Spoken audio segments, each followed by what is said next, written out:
Typhoon Haima has slammed into the northern Philippines with heavy rain and wind. In the provincial capital of the area of northern Philippines, which has been battered by this typhoon, evidence of its destructive powers are all around to be seen. Ang malakas na ulan at nagngangalit na hangin nagresulta sa pagkawala ng supply ng kuryente at linya ng komunikasyon. At bukod sa mga buhay at infrastruktura na nasira, Ted, matindi rin ang naging epekto nitong si Bagyong Lawin sa kabuhayan ng mga tao rito sa lalawigan ng Isabela.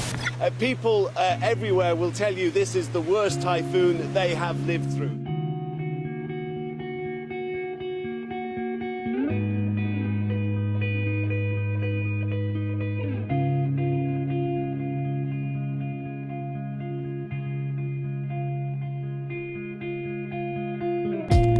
Here in Barangay Larion, Alto, Tuguegarao City is one of the central place where the typhoon hit. We're here giving relief, food and water, which is a big help for them.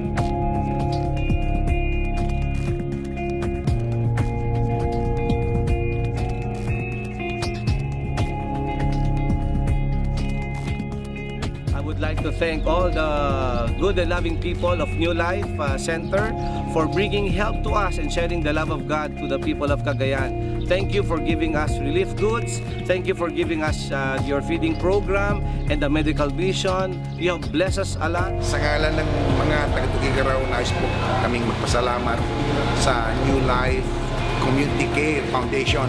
It's not enough that we are good. We have to go out and infect our other brother Filipinos. And what you are doing now, you are showing to the Tuguegaraweños that kahit hindi po kayo taga dito, nandito kayo ready na tumutulong sa mga kapwang Pilipino kahit sa lugar sa Pilipinas. Maraming salamat.